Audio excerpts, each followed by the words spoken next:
Thanks for stopping by my channel, Kelly's Mantra Yoga. Today's tutorial is going to be on downward facing dog, or otherwise known as Adho Mukha Svanasana.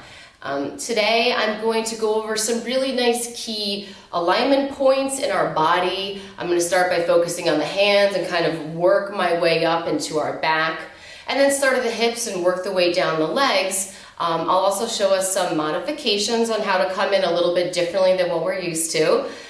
For some people, downward facing dog is a resting pose. It's a place of ease. And for others, it could really require you to exert a lot of energy. Wherever you fall in that spectrum, downward facing dog is an asana that you can almost use kind of like moderate effort, if you will, and you will still gain strength and flexibility over time. It's a beautiful pose to come to love. So for today, you want to grab yourself 2 blocks. If you don't have blocks at home, of course you can use thick textbooks or anything that resembles this, and your mat, and that's about it. All right, so let's check it out. All right, yogis, so have your blocks set over to the side. We'll come to use those in a little bit. First, let's just get ourselves into downward facing dog. One of the easier ways, I'd say, is just kind of stepping into down dog. So as we're standing here on our mat, we'll come to fold forward, and then allow yourself to bend your knees as much as needed so you can get your palms flat on the mat, okay? Once we're here, you can have 2 options. We can allow ourselves to step back into a plank position, like so, and then we can push our hips up and back, falling into our downward facing dog. Now also you may have the option to come to fold forward, bend the knees, palms flat on the mat, and you can just step right back into your downward facing dog. Okay, so either way is acceptable. We do what's comfortable for our bodies, okay? So let's start by paying attention to the fingers and the hands. Ideally in downward facing dog, we want to have our middle fingers parallel to one another and in line with the arms. Now, if having your hands in this placement causes any stress for straight arms, we have the options to externally rotate the fingers out a little bit, and of course widen the placement of our hands. As you can see, I'm coming as wide as the mat, and that is okay, all right?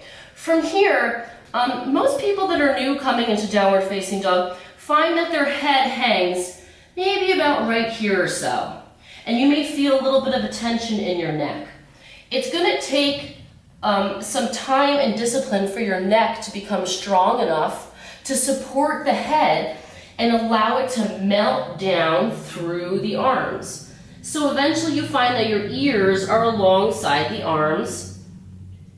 And this motion is also going to allow your heart to melt back towards your thighs. Now, if you find that your head is not quite this far back yet, and maybe you're still here, that's totally fine. Just work on releasing the upper back, okay? So from here, of course, we're pushing the ground away. No matter what the placement of your hands, push energy and weight through the fingertips, okay? This will be a nice way to help us protect our wrists. And we allow our head to kind of fall to a place that's comfortable for us. Now from here, we want to do the work of tilting our sit bones as high towards the sky as possible, okay? And you can almost feel that motion by kind of sticking your butt up towards the sky here. Once we can work on tilting the sit bones enough, we can send energy down the legs. We want to do whatever work we can to internally rotate our thighs, okay? When you're internally rotating your thighs, pulling energy through the legs, also do the work to lift your kneecaps, not actually, but energetically, lift your kneecaps up and back towards the sky. This motion of the thighs and the knees is going to help to lengthen the spine, okay?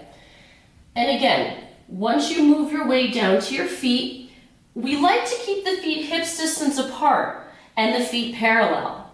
If this doesn't work for you, widen your stance. It's no problem. Bring your feet maybe as wide as the mat. Also, a really nice way to modify down dog is bent knees, okay? This is totally acceptable. Now from here, if you have bent knees, if you have wide feet, it doesn't matter. Send energy to your heels, okay? Allow them to drip down towards the earth. You'll find a lot of extension in your back thigh that way. And then once you're here, downward facing dog should feel good. You should feel a nice long line of energy from the fingertips up the arms to the upper back. Of course, a nice long spine from the neck down to the low back. And then a nice long line of energy down the legs to the heels, okay? Creating this bit of, upside down V shape. And then to come out of downward facing dog, we just kind of roll forward, slowly drop the knees onto the mat, and maybe come into a child's pose, a little bit of a counter, okay? And those are really some of the key points in our downward facing dog. Now, if you're not quite ready to extend the legs, you can stay on your knees. It's a wonderful modification. You're going to do the same thing. You're going to bring your knees hips distance apart, almost like you're getting ready for your tabletop or your cat-cow, okay? And then from here, extend your hands out into your downward facing dog arms, and then just allow yourself to sink back. And right here, your upper body is in downward facing dog. And then someday you work to tuck the toes and slowly extend the legs, okay? It's a journey and it's a process. Now also I'm going to show us one more way to get in, and that's by using 2 blocks underneath the hands to offer us a little bit more height. All right, so let's check that out. All right, so let's come into down dog one more time. We will be using our blocks as a prop. Have them set up here at the front of your mat. And I just want to visually show you guys something. For myself, the place I am in my practice is when I come into my downward facing dog. I kind of find that sweet spot. You'll notice that my heels don't quite touch the ground yet, okay?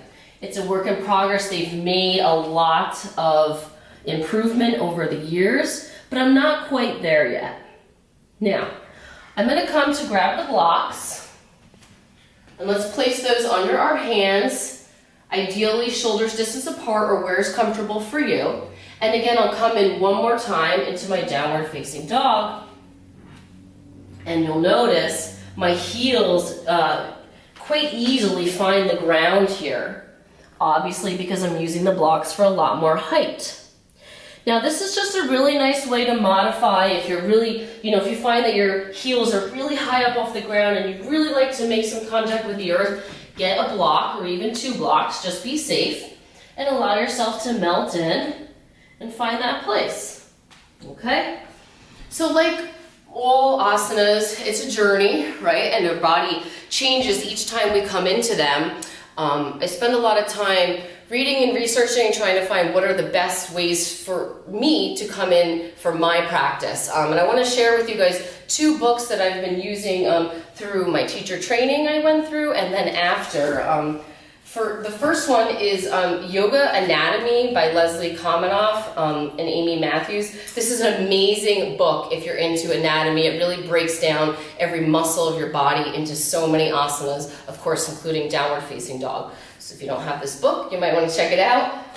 And a recent book I purchased that has helped me immensely, and it's geared towards teaching yoga, but it gives you a complete insight on how to adjust and modify. Yoga Adjustments by Mark Stevens. This is a thick book full of information and guided adjustments, and it was so helpful when coming up with this tutorial for today. So, if you guys have any questions or any comments, please leave them below. If you like what you see, subscribe, and I hope to see you again soon. Great. Namaste, friends.